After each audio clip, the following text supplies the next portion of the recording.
Hey godly girls and guys, this podcast is for God, from us, and to you. You're listening to XOXO Godly Girls. We're just two best friends who like to talk and love Jesus. Tune in every Friday for new episodes wherever you stream podcasts. We're excited to grow with you in this faith journey.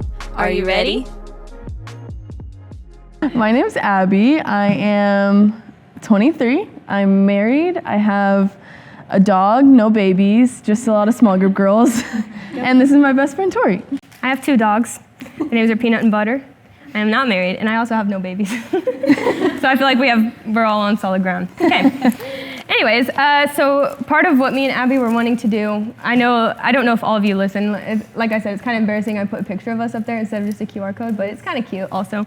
So we do a podcast together, and it's been really cool to get a pour into you guys and then hear from you, but we want to interact with you. We want to pour into you in person and get to know you, and things that while we were your age, we wish someone would have talked to us about, or things that we were going through. So A fun opportunity so you guys can interact with us, talk back to us, yell at us, whatever you want to do. So whatever you want. Okay, so what are we talking about today? What's our first? Today is week 1, and our topic is I don't feel good enough. Our focus is on insecurity, comparison, and identity. So everybody raise your hand if you've ever not felt good enough. Okay, if you're not raising your hand, I know you're lying. Not Olivia, I believe that. She's a secure girl. Oh. Her hand was but I think all of us can relate to that. And then I got an opening verse to start us off, and then we'll dive a little deeper. Sound good? I'm in Psalm 139, verse 14. If you have your Bible, go ahead and turn there. If not, if you're taking notes, write it down. Save it for later because it's a good one. Psalm 139:14 is, I praise you because I am fearfully and wonderfully made. Your works are wonderful. I know that full well. And that's that. So I like that because I looked into the definitions of that. Has anyone not heard that verse before? Fearfully and wonderfully made? Haven't heard that before? That's okay. When I heard it for the first time, I think I was confused about it. Even now, I knew we were diving into that, so I looked into it. But to be wonderfully made makes sense to us, to be wonderful, admired, adored. But to be fearfully made, I looked into what it actually means to be fearfully made. And I thought of when I'm making something, I like to paint or do art or something, and I'm very precise. Starting is the hardest part because I get nervous I'm gonna mess it up, or I'm afraid to do something and it not be the best work that it is. And so when I read that, I think that God made us fearfully, meaning he was so delicate with it and intentional with it and made us all unique. But that's what I think of when I hear fearfully and wonderfully made, as of today when I look that up. Okay. I'm gonna start off with questions. Mm-hmm. Okay. So our first question of the night is, what made you feel not good enough as a teenager? And I wrote down one of mine.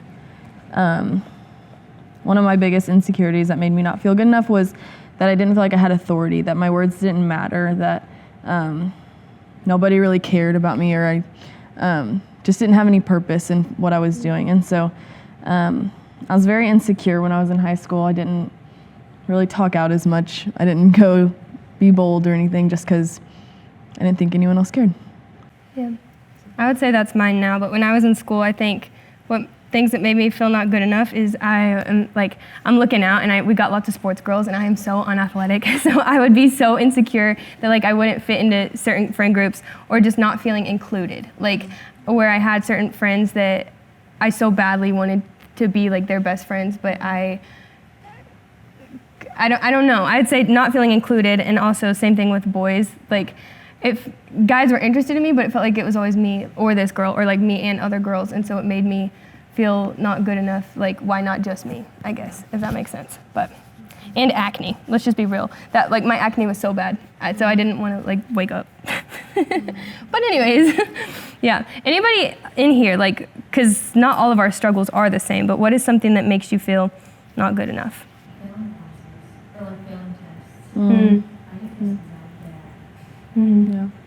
Yeah. That is scary when there's such a high standard of your peers and it's like they're all comparing what their grades are and you're like, oh, mine sucked and I'm not going to say it, but everybody else is having those high standards. That is really hard.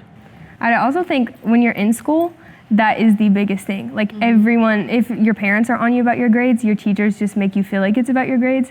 And so you can get you're gonna feel like you're not good enough because they're gonna be like, you have to get this to get into this college, you have to get this, like, yeah, I don't even know how to combat that. Did you struggle with that with grades?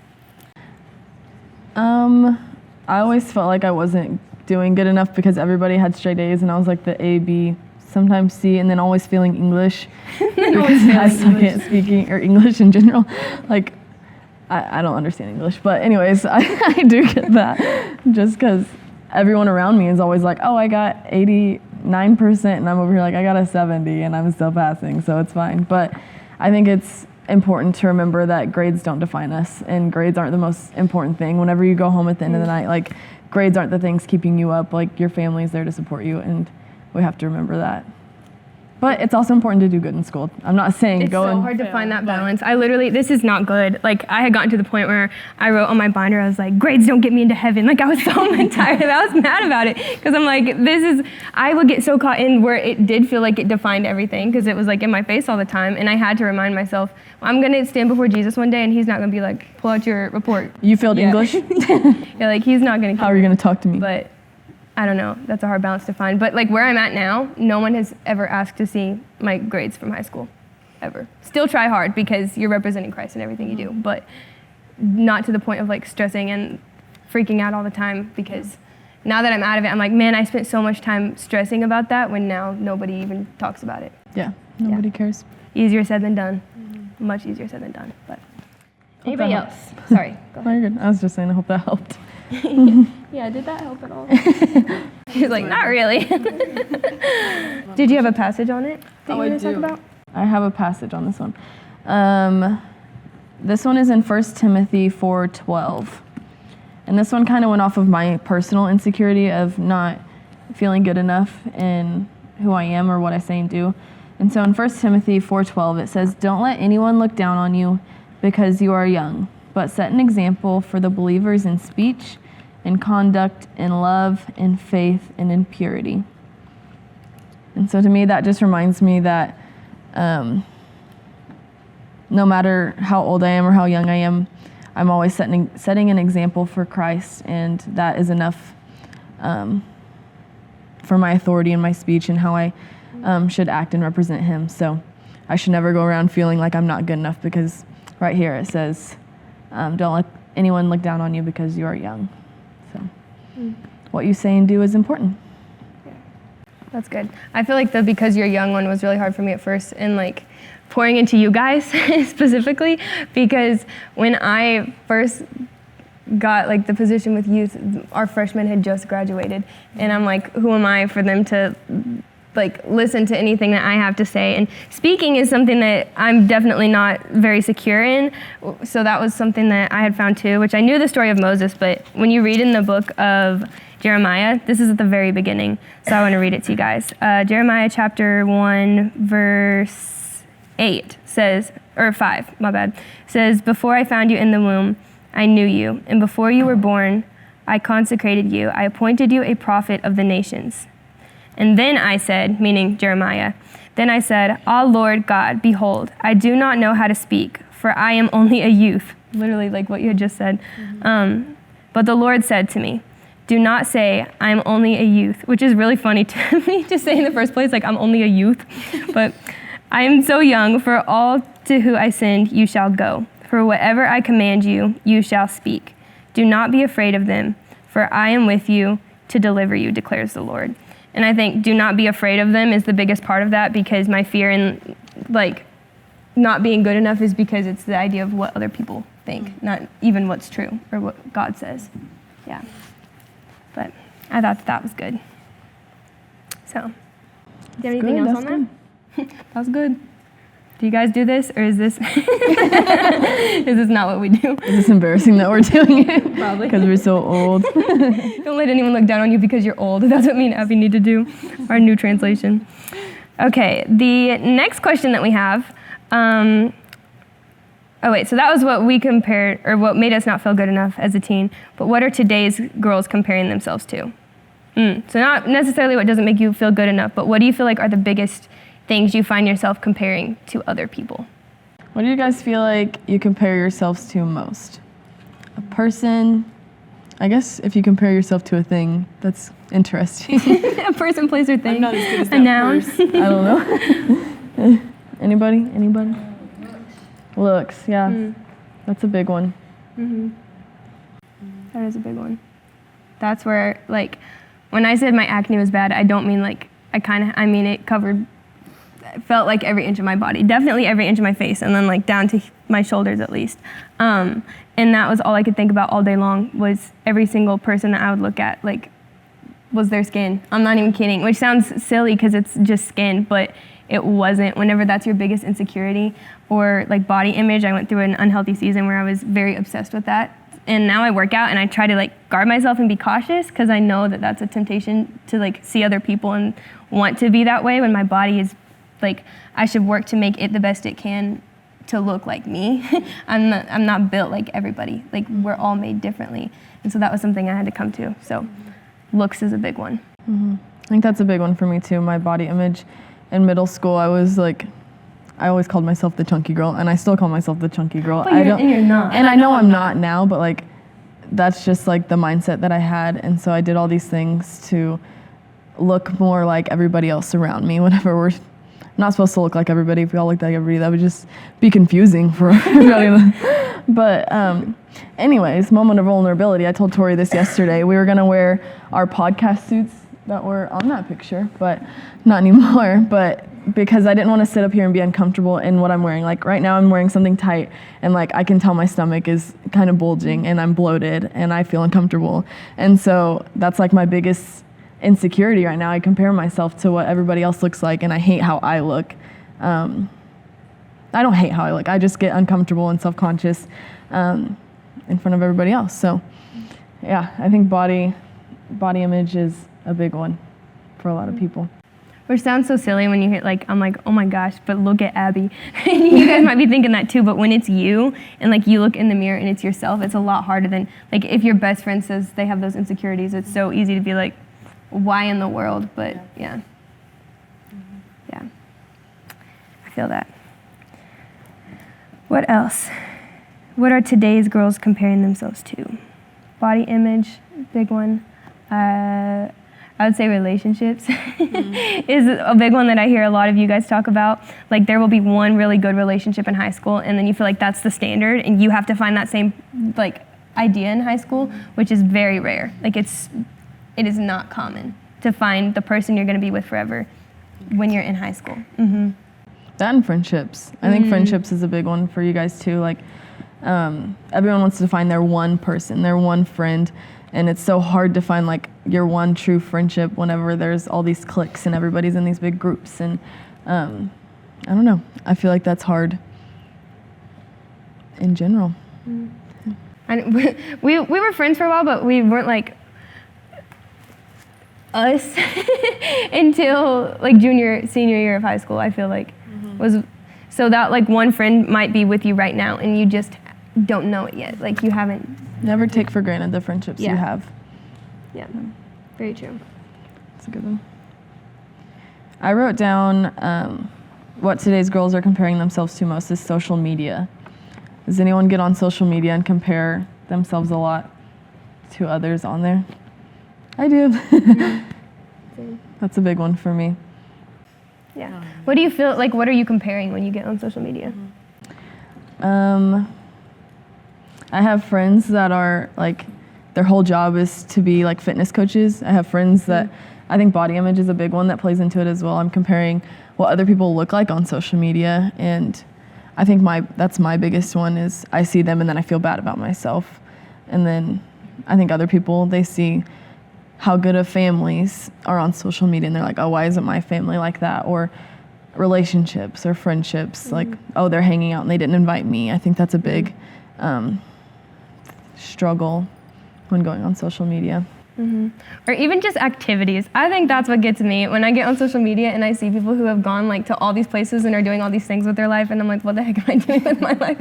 That's what I compare it to, and it can make me feel bad. Or like achievements, like successes of other people. So I feel like social media makes it very difficult to just be happy with what you have and where you are, because you're constantly seeing everybody's best, and like you're not seeing their worst. They're also seeing your best. So you should know in your mind that like their life doesn't look the way that it appears on there, but it's still hard to believe that when it's all that you see.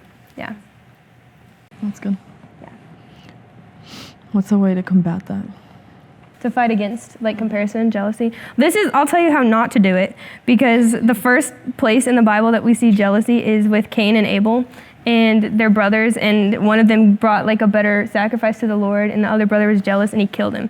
You don't do that.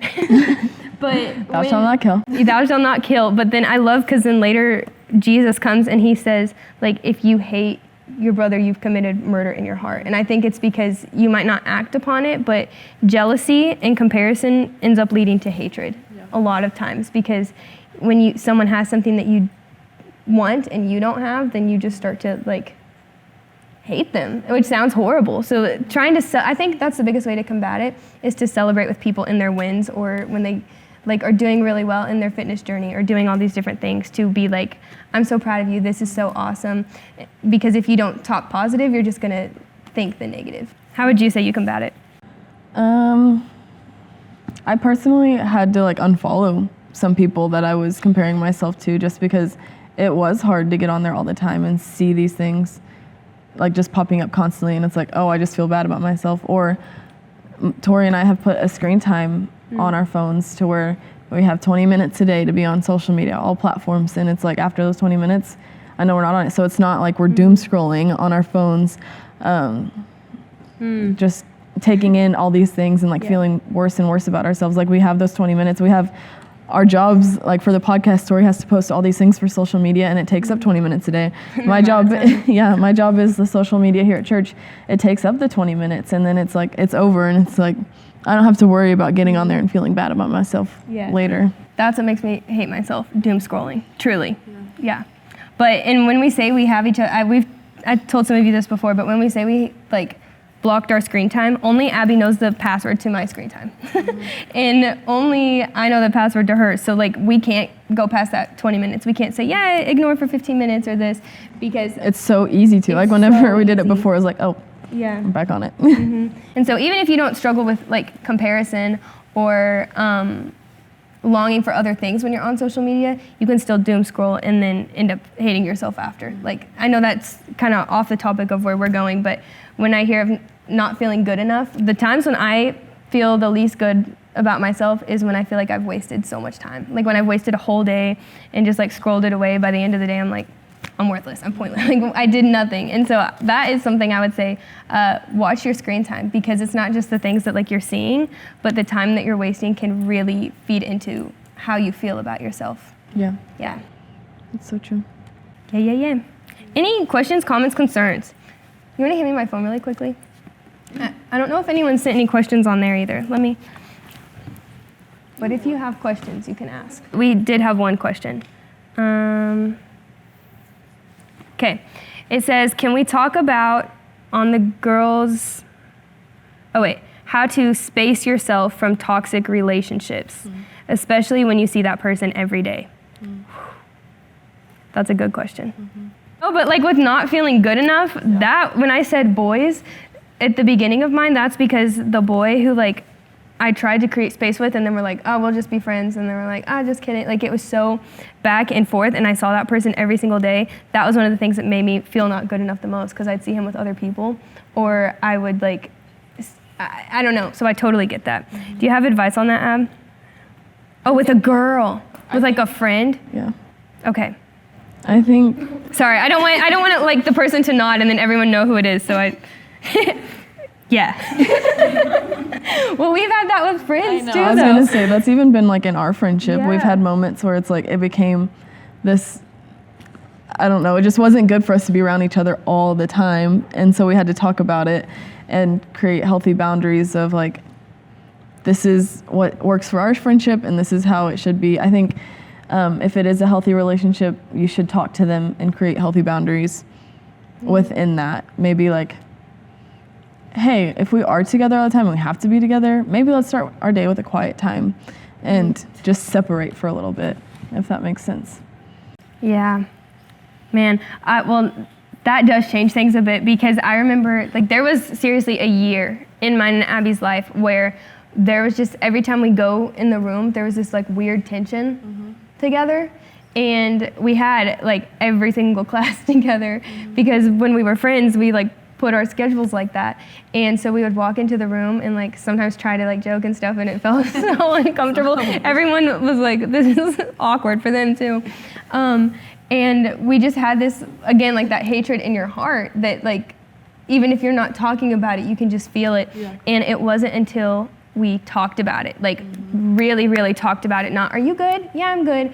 Oh, is something wrong? No, nothing's wrong. Like, then you get defensive. That's not what I'm talking about. I'm talking about we sat down with each and other cry. in the car. We cried it out. And here's the thing, like, our friendship got stronger because of it. Yeah. But I've also had friends where that happened, and it doesn't. The friendship died out because of that. But it was what was needed. Like, you needed that space.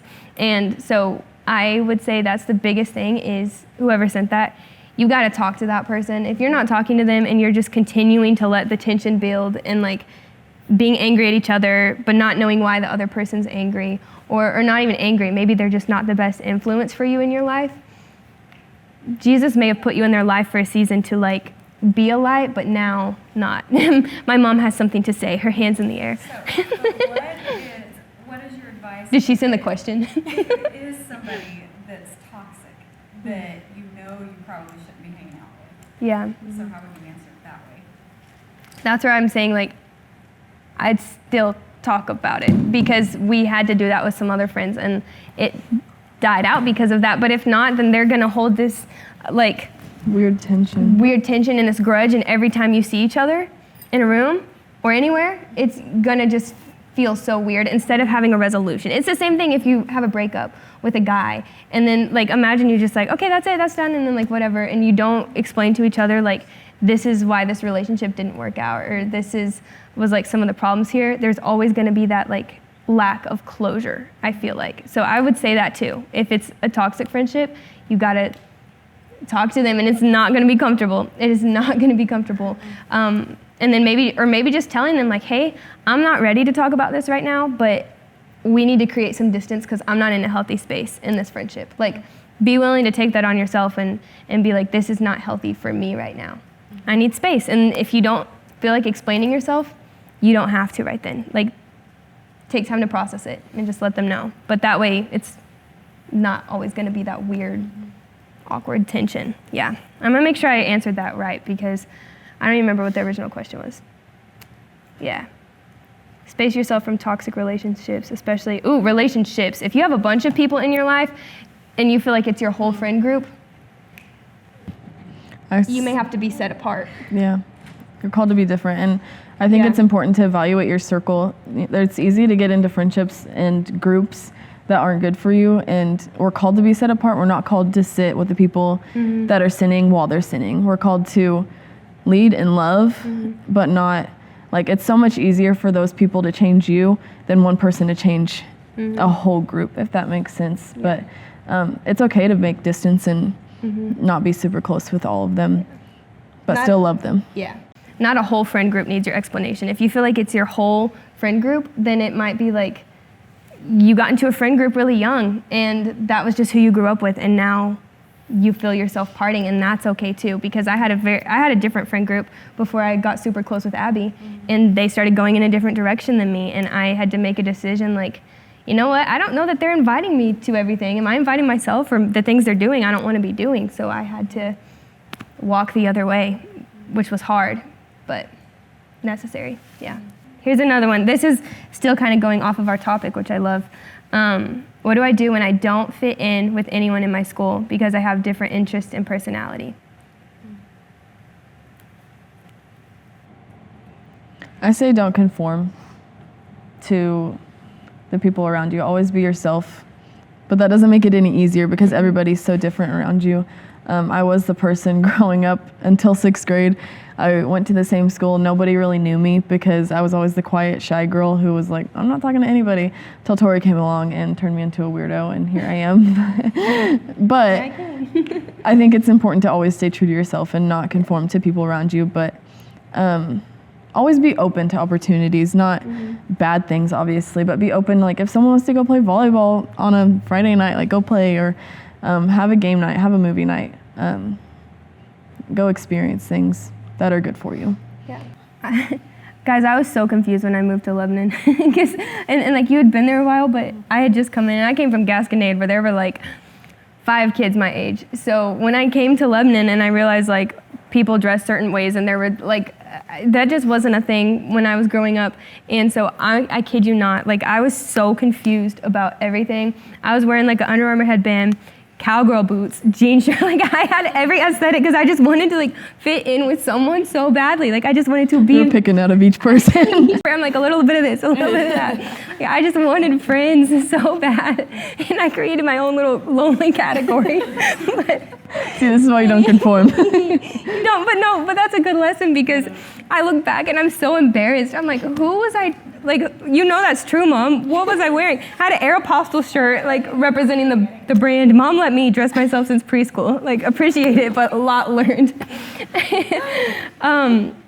But that's why I say don't conform, because you're going to look back and be like, what was I doing? Who was I trying to be? Who was I trying to impress? Like, it just wasn't worth it, because I would try so hard to be friends with certain people and then not feel like myself. So even if they like me, I would be like, they don't like me. Like, they like this version of myself I'm like trying to create and not fitting into. So I'd say sometimes it gets lonely.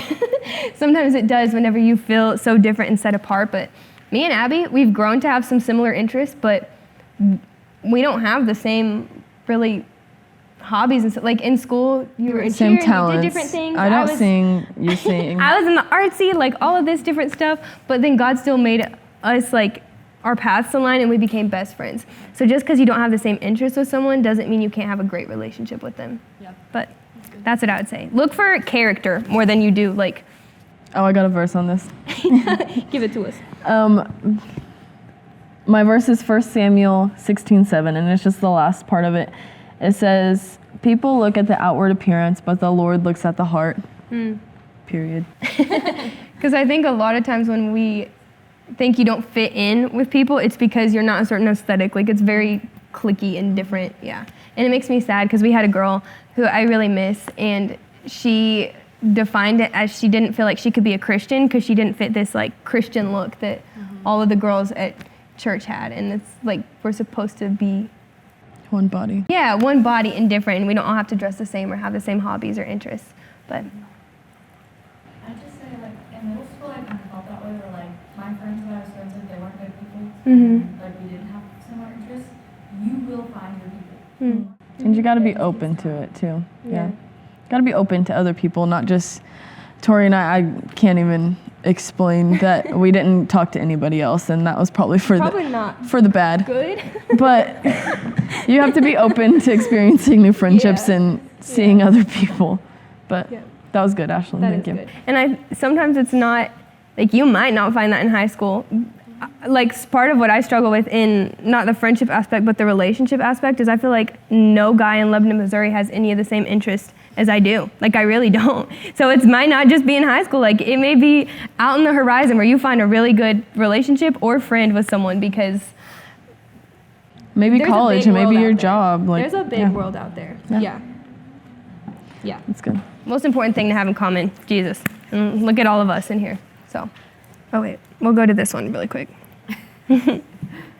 This kind of ties into, so we talked about when someone's toxic and you let go of them and you move on, but this says, how do you let go of someone you don't want to let go of? That's hard. Ooh. Yeah. I think you have to evaluate, like, what is that person doing?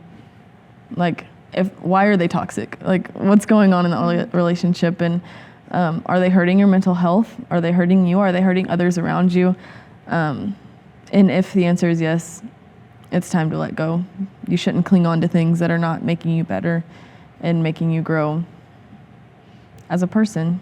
Mm-hmm. So it's not easy. It's not. I was the person who stuck with a boyfriend for 3 years because I thought a lot of it was I'm not good enough for anyone else to love me, and that was one of my big insecurities. And my wise counsel around me was always telling me like, oh my gosh, you're so much better than this guy. And I was like, I don't want to let go because nobody else is going to love me. But look where I am now. I'm married to the like best person ever and who loves me for the weird person I am. But yeah, it's not easy. It's not easy. How do you let go is what the question said. And I was in a different situation, but it was like a 4-year off and on and it's not that he meant it in a bad way, like you can never do better than me. It was just like in sweet words of, I love you so much, more than anything, no one will ever love you as much as I do. Like made it sound good almost to where in the back of my mind I was like, dang, he's right, like no one else will ever love me this way. But that is so untrue. And I see that now that I'm out of it. But in order to let go of it, like I want you guys to be stronger than me and Abby were because we had to get to the point where the guy was done. And I hate to admit that, but that's what it took for both of us.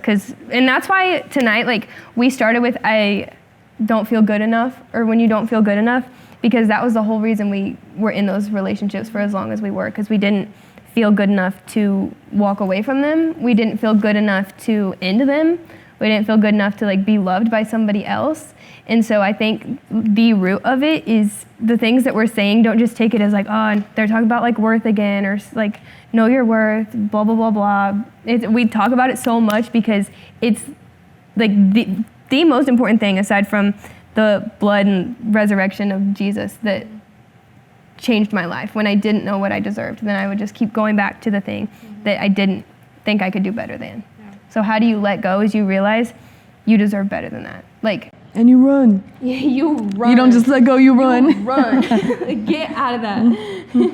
And you find a friend to keep you accountable. You be like, hey, I know I'm going to want to go back, but I need you to like be by my side and remind me that I deserve better than that. Because when you're in it, you're going to think, oh, but he's like trying to come back and I feel bad and he's being really nice all of a sudden and maybe it's going to work this time. But have your friend be like, no, like you told me, tell you no, you deserve better. Take a look in the mirror because how do you let go? You just have to. That like I don't have a process, I don't have steps. I wish that I did, but you just have to get to a point where you're like, I can do better than this. I'm done. And sometimes it takes a breaking point to like get to that. It's important. Return is scary because you don't know what you're going to do without that person. Mm-hmm. But it's an unknowing future to an all-knowing God, so you truly just have to give that to Him. Mm-hmm. And as you're growing with God, there will be people who leave your life, and it's going to be hard, but you have to choose. Mm-hmm. That's good. Unknowing future to an all-knowing God. Period. That's good.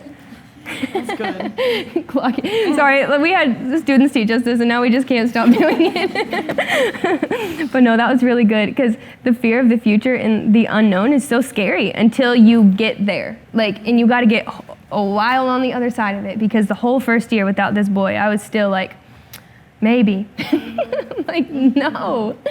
Yeah, you have to accept, the unknown and sometimes just run to it and be like, God, I believe what you have is better for me, and I'm going to trust you. Same for friendships, too. Mm-hmm.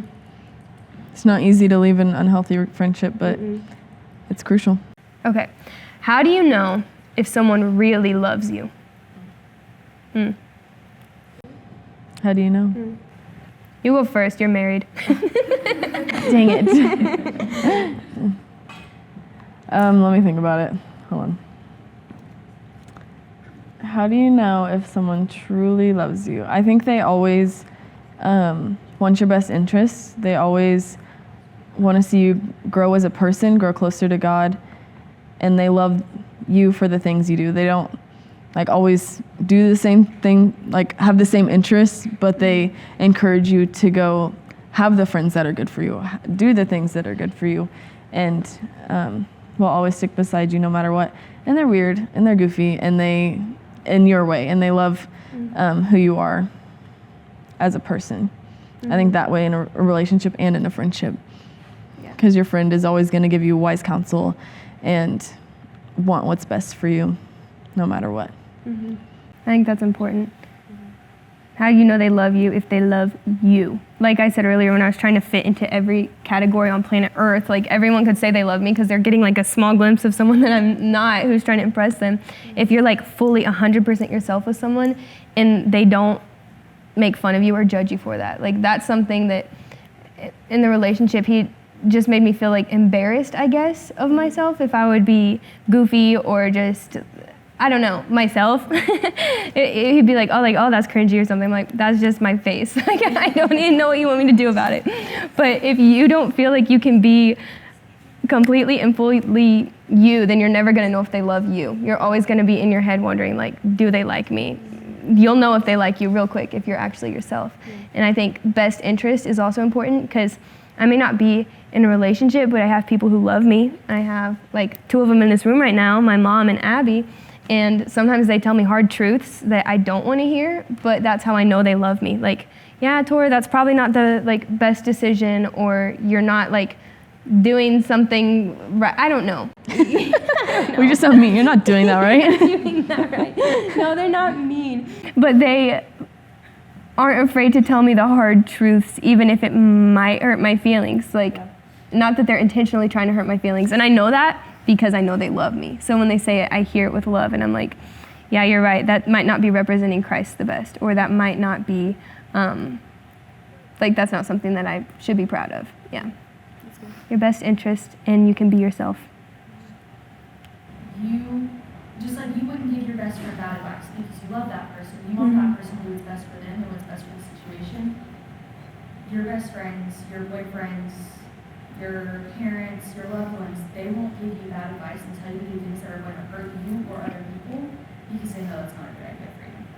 Yeah, that's good. So if you're wondering, how do I know if this person actually has my best interest? What advice are they giving you? Like, is it helpful to you and to the whatever your situation is, or is it hurtful or harmful to your character? Yeah. So that's good. That is good. Do you have anything else on that? I can see if we have any more questions. Let's see. Oh, that's a good one. Okay. I think we can ask this and then kind of go from there. Yeah. Okay, so next question that we just, she said, doesn't have to be tonight. I think it fits in tonight because we were talking about when you don't feel good enough, and I think a big reason I don't feel good enough is because I'm such a anxious person. I live in my head. So the question was how to deal with anxiety. You answer that one. How do you deal with anxiety? I'm trying to think. Give me a second. That's good. Huh. That's good. Thank you. Just think about it. Just think about it. This is hard because... Oh, I got it. Okay. How do I deal with anxiety? My most recent thing was being crossed with like multiple job opportunities, and I didn't know which one to take. And it was very overwhelming to me of which choice I should take, and there was multiple voices coming at me and telling me like where I should be, where I should go, what I should be doing. And it was like, there's just so much noises, and when those noises come, they start going into your brain and you just hear them constantly, and I feel like this anxiety like arose in me, and it does in a lot of people whenever everyone's giving their input in your life, I think. But for me, I had to go into a quiet time, and Tori broke in my quiet time the other day, but I didn't tell her I was having quiet time. I gathered that after I saw you on the floor, and you were like, oh my bad. But I think number one, you should hit your knees, go to Jesus, and just talk to him. Cancel out the voices and allow him to speak in your life. Did I hear a voice of God whenever I went to my knees and started praying? No, I'll be honest, I didn't. But it was in that moment that I was able to let go of all the voices and start taking in what was important and truthful for me. So I think that whenever anxiety arises in me personally, it's important to go to God and cancel out everything that's going on in your brain. That's good. Oh, guys, I wish I had such a profound answer for this, but this is something I struggle with. This is what I have found to be the most healing when I'm anxious or get super in my head. And it kind of depends. I don't know in what context, like anxiety, like social anxiety or fear of the future. I guess I have it all, so I guess I can just say it broadly.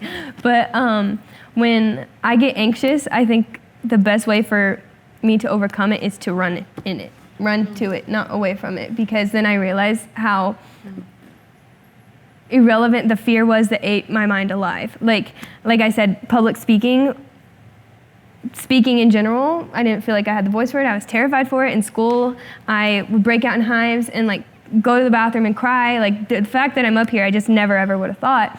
But the more I do it and the more I'm like, you know what, I'm still afraid, but I'm gonna do it because greater is he who is in me than he who is in the world. Like I'm gonna show up and I'm gonna do it. Every time I do it, it's not that I become less afraid, but it proves to me that 90% of it is in my head. And same thing with social anxiety. Like I get so worked up before, like I need to go talk to students before service. I gotta go have conversations. I need to just be intentional, mingle, do all these things. And I get so in my head and then I do it. And then I realize like, it's okay. And sometimes it's uncomfortable and you might make a fool of yourself. You might be embarrassing, but it's okay once you do it. So that would be my biggest advice. Don't continue to run from it, or it's gonna live inside your head forever.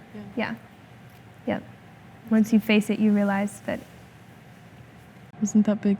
it's not as big. And this was something, I don't remember who had asked me, but it said like this was their biggest fear, was sharing a part of their story that I had shared in mine. And they were like, I don't know how you did that. Like that was one of the scariest things. And I'm like, yeah, it was. It was. And you know what my biggest fear was? That when I share this, someone's gonna get up and walk out. Someone did. Someone got up, walked out, and left the church after I shared like a very vulnerable part of my story. And then I said, but you know what I realized after that? Like my biggest fear came true, and then what? You help somebody. I'm breathing, and I helped somebody else, even though maybe it offended someone. Like I helped someone.